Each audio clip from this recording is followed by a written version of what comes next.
Hello there, this is Radio Prague with me, Ian Willoughby. Today, in the latest My Prague, the city's BBC correspondent Rob Cameron takes us to some of his favourite spots in the Czech capital, including the 16th century building where he goes for some peace and quiet, and the site of what was once one of the region's biggest breweries. And we hear about two Czech sisters who are making all kinds of travel dreams become reality. But first, Rob Cameron is my guest in the latest edition of My Prague.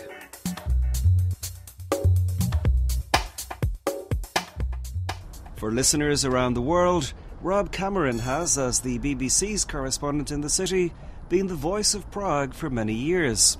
The London-born journalist, who moved here in 1993, is a former colleague of ours at Radio Prague. He's also my own oldest friend in the Czech Republic. Our tour of Rob Cameron's Prague starts in the city's Nusle district, just across the street from the Na Fidlovačce theatre by the Botič river. This is the route that I run.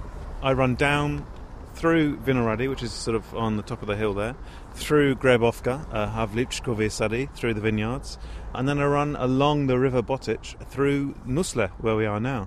Nusle, it's one of those places, it's on the borders of Vinohrady, which is a very sort of, as you know, exclusive and bourgeois, beautiful kind of place, and Nusle is not at all. It's rather grim here. It's pretty grim. It still feels quite industrial, and I brought you here because we're actually standing in front of what used to be the Nusle brewery, Nuselský pivovar. I never knew that. I didn't know that for 20 years. I only found out quite recently, and because there were lots of vineyards here in the Middle Ages, this was called the Valley of Vineyards, I think, at some point.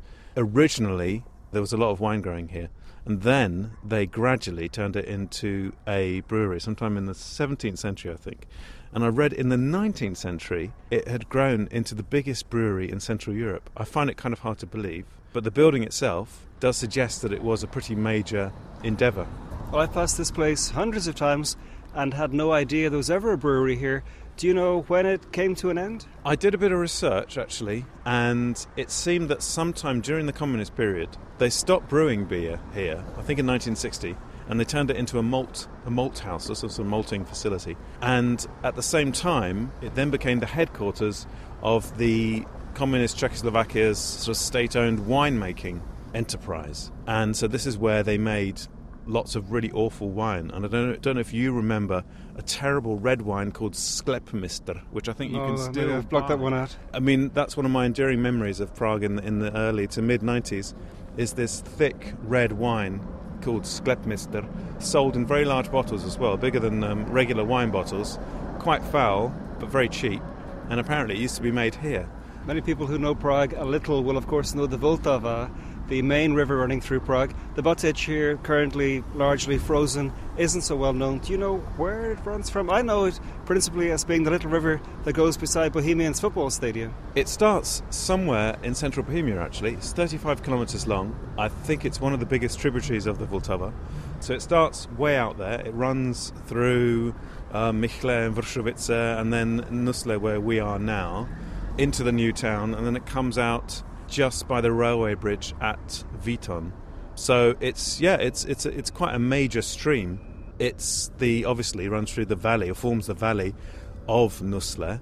For me, the fact that this river, or this stream rather, is still here, even though it's been channeled and cemented over, and there are tram lines by it and factories by it and bridges over it, and it's almost hidden actually when you walk through here. You often have to sort of remind yourself that it is still here. The fact that it is still here for me is a symbol of the fact that nature does survive our efforts to tame it, I guess. Also not far from us here is the Nusle Bridge, which when you and I first lived here in Prague was known as the Suicide Bridge, but no longer. No, they've put up all these elaborate sort of barricades, defences to stop people jumping off it, and I think there are far less suicides than there used to be. I think there are none now. None at all, right, well there you go. But there is actually a monument, isn't there? There's a lamppost which is kind of tribute to everybody who's taken their lives there, and the lamppost points up towards the sky, and it's either by David Černý or Krzysztof Quintera. Quintera, right.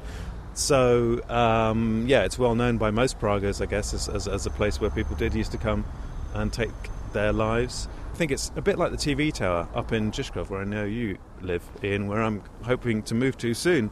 When you first came here, I certainly didn't think it was beautiful. It was, impressive, but now I love it. I think most people who live in the city love the TV tower. And to be honest, even the bridge, even though it does really loom over you, especially for the people who live here in the Nusle Valley underneath it, and the people who walk their dogs and go jogging like I do underneath it, it belongs to Prague now. It's there. It's been there since 1974 or something. It belongs to Prague. It's part of Prague. It can't be demolished or taken away. You wouldn't want to do that. And it just becomes one of those features, architectural features of the city that you live with and grow up with, I guess, in a sense. And it's very hard to imagine Prague, and certainly Nusle, without it. From the banks of the Botič, Rob and I head downtown to a spot not far from the banks of the Vltava. The Klementinum is a complex of historical buildings that's an oasis of calm just meters from the bustling Charles Bridge. Indeed, the only real sound you can hear is the low rumble of trams on the street outside. It is a former Jesuit halls of residence for a university, a college here that dates back to the, 16th century. But it's also the home of the National Library, so the great fund of literature in the Czech Republic. Now, I brought you here simply because I'm freelance and I work at home. And I've also got 2 young kids, and working at home, frankly, is often impossible. So I come here for a bit of peace and quiet, basically, and this is just the quietest place in Prague to work, apart from the trams, which you can hear through the windows, perhaps, and the occasional banging of the toilet door here in the Klementinum. But apart from that, it's just a great place to come and actually concentrate. So it's a kind of really high-class historical co-working centre. It really is, yeah. It's a sort of hub, isn't it? But one that was founded in the 16th century. And on the walls are these incredible frescoes, I guess, showing the life of St. Clement, and even students who presumably lived here, ate here, studied here. But it's just the most incredibly peaceful place to come when, you're on a deadline, you have to write an article or write a radio script or something. Only here are there no distractions. Only here does your phone have to be on silent. It promises you absolute quiet and contemplation in the very heart of Prague, a few steps from, the Charles Bridge. So it's just fantastic. What are the conditions for coming here and using the space? Can anybody come here? That's one of the great secrets about the Klementinum, is that anybody can, as long as you have an ID card. I think either permanent residents or even just temporary residents, foreigners can come. The annual membership costs are ridiculous, 100 crowns, I think 150, so it's really nothing. And if you have some history in academia or education, I was a teacher for a while at New York University in Prague. That gives me access to this special study room, which is even quieter than the main ancient library study room, which is where most of the students sit.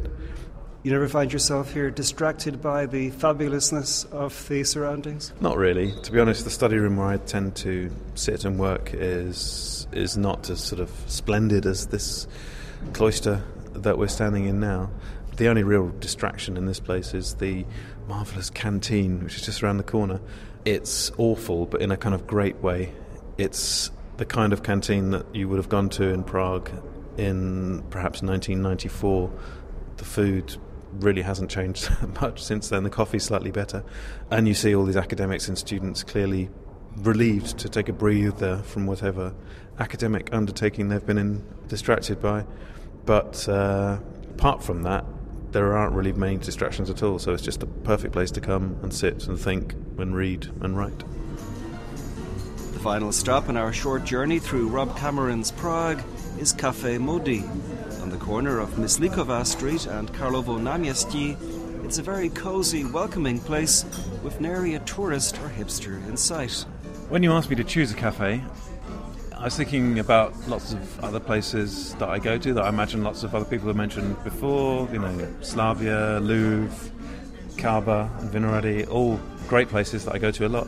But this place, it's not fantastically trendy or unusual or different, it's just really nice, and it's symbolic for me of the great transition of cafes in Prague, which, as I'm sure you remember, in the past often were either really noisy or really smoky or just had terrible coffee. At this place, it's non-smoking, it's not too noisy, coffee's great, and the breakfasts are amazing. It's another great reason why I come here. It's right in the new town, just on Kalavanamisti, on Charles Square, so its location is really good. It's good for working, but it's also just good for, grabbing a coffee on the way to somewhere else. Well, I guess when you and I first lived here, you could literally know every single place in Prague with good coffee. Now, it's impossible to keep up.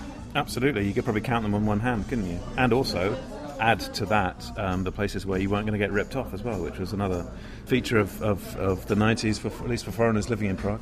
That's changed, isn't it? I mean, pretty much every cafe you go to in the broader centre now will have good coffee, will have good service, will be generally pleasant places to sit for meetings or to work or just to meet people. So yeah, it's been a huge change.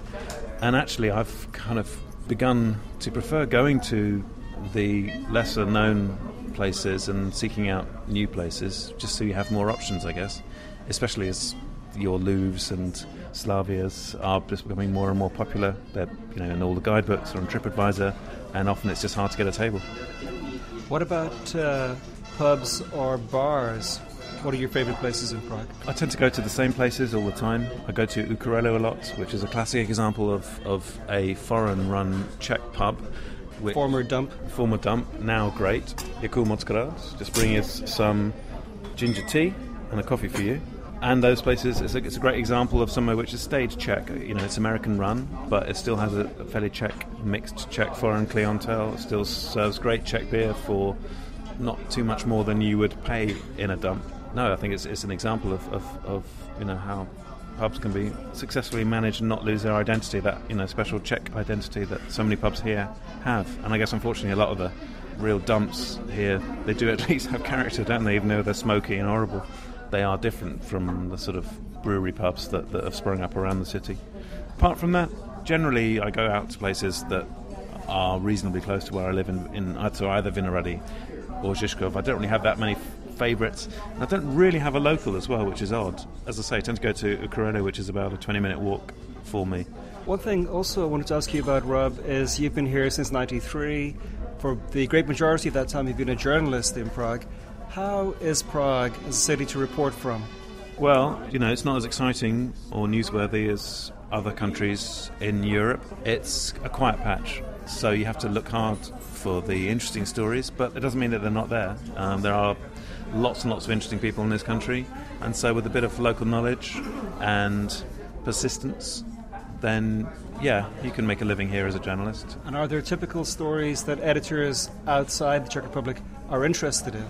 Anything quirky, anything to do with beer, anything to do with Havel when he was alive, anything to do with the city's history, I guess, anything related to the communist legacy, the Habsburg legacy, the Holocaust. So all of that does give you a kind of great spring from which to draw the stories that journalists are constantly looking for. But I suppose we have one thing to thank the Czechs themselves, and I don't think I'd be insulting anybody by saying this.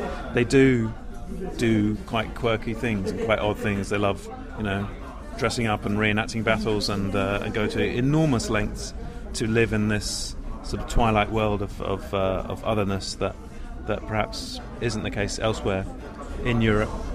The big question, like myself, you've spent more or less half your life here in Prague. What has Prague given you, Rob, would you say? I would literally say everything. I mean, it's hard to imagine how grateful I am for the opportunities I've had here, which have come partly through my job working for the BBC, and before that Czech Radio, of course.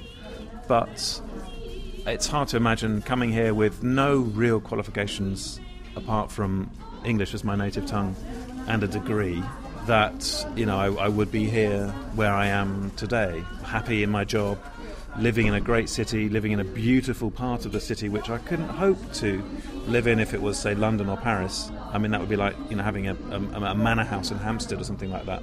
Insane. But you can do that here in Prague. I appreciate not everybody can, but if you have a decent enough income, you can.